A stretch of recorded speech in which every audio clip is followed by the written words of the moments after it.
the snowblower trail. There's the chicken run. The tarp is still intact in the front. Chickens are kind of hiding in the coop. And we still have about,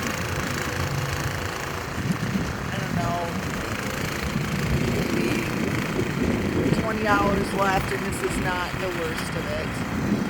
So, until then, we just keep digging out. This is our second time snow blowing, and I'm sure tomorrow will be quite a mess.